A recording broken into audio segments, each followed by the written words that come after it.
talking to them, because if you don't know why you're talking to them, then let's go back and do 101 stuff. So talk to them.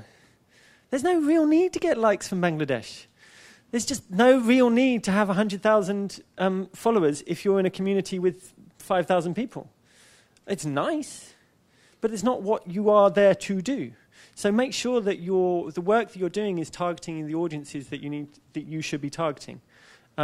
And actually, that can happen. You know, the internet in digital is very, very good at making things incredibly specific and personal and appropriate. And you can do that in a very light touch, simple ways. But also, you know, I've done projects which are enormous. The symphony orchestra was enormous, and this we did it twice actually. I don't know if any of you caught it when it came to Sydney in 2011, but this was the second time we'd done it. We'd learnt a lot. Basically, we'd learnt loads of things not to do, and it was much better for that. And we ended up with I think like about 30 million people live streaming this classical performance by people who aren't that good.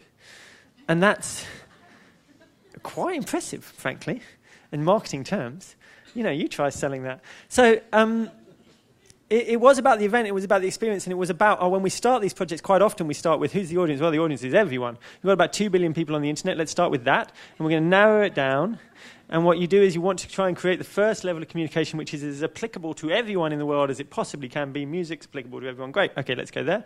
And then we're going to narrow it down until eventually we're talking to the musical schools and the écoles. And then we're going to narrow it down to people who actually might want to take part in this. So then we've got we had about 4,000 people kind of engaged on the channels. And then we narrow it down to the people who are actually going to bother to record their audition. And then you're into kind of the low thousands.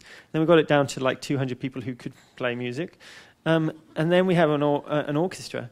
And then actually you have this one extraordinary moment where you bring everything together and you kind of like, you focus an awful lot. We focus, Google, because they're tech firm, focus an awful lot on that moment. And then you expand it back out again and you repackage all of that sort of outreach work then is repackaged as wrap-ups, as things that can be shared and shown and passed on and passed on and passed on. And it's kind of like, it's like an hourglass shape, really, whenever I think about it. This is actually one of the things I'm working with, because it's very simple technology, the Hangouts, and it's actually quite easy to get out-of-work actors and put them in front of it and dress them like Shackleton and give them, let them, do some research. It's actually really easy to do educational outreach. It's not terribly expensive, and so we've been doing a lot of these. I'm actually probably going to slip this one because we just watched this before.